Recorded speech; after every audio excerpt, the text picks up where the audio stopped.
ربنا يهديكي يا كارلا يا رب. ربنا يهديكي.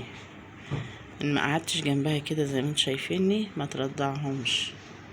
ببقى شايلهم كده وخلاص بقى يعني مدارية عليهم عشان يناموا، عشان صوتهم مزعج جدا، فبتروح تصحيهم وبعد كده تسيبهم. فانا هنا عشان قاعدة جنبها كده هي ربنا هديها وبترضعهم. بس يعني مغمضين خالص. متهيألي عندهم ايه يعني مكملوش اسبوع متهيألي. بس فازعاج ازعاج، وانا ما نمتش الصراحه من امبارح بقى بسبب الويق ويق ويق دول.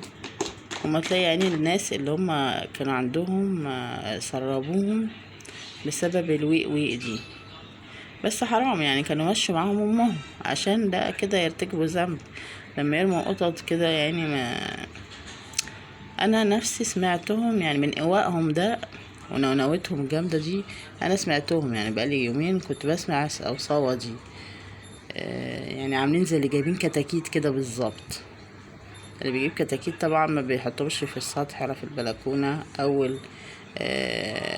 اول 20 يوم ولا اول شهر عشان ما يتاكلوش. خاصة وصوة بقى دول بقى اسخن بقى، خصوصا الواد ده. استنى عدل الكاميرا. خصوصا الواد ده ما بيبطلش وقوق. فانا بقى بكمرهم كده وبشيلهم في حته واغطيهم واداريهم واحط حواليهم مخدات وبتاع واضلم الدنيا وبص الاقيه مسكته. دي بقى تتجنن، كارلا تتجنن تلاقيه مسكته تروح رايحه منكشاهم تاني وصحيهم وتسيبهم على امل ان انا اقوم اقعد جنبها. بص زي ما انا قاعده كده، بص انا قاعده ازاي. والله انا متوضيه عشان اصلي الظهر وربنا، بس قلت معلش يا رب سامحني بس اقعد بس جنبها ترضعهم وبعد كده اقوم. وربنا يسامحني. انت بتعمل ايه انت يا عم كده؟ روح شوف حالك بقى مصلحتك. يلا ربنا يهديها يا جماعة دول، ربنا يهديها عليهم.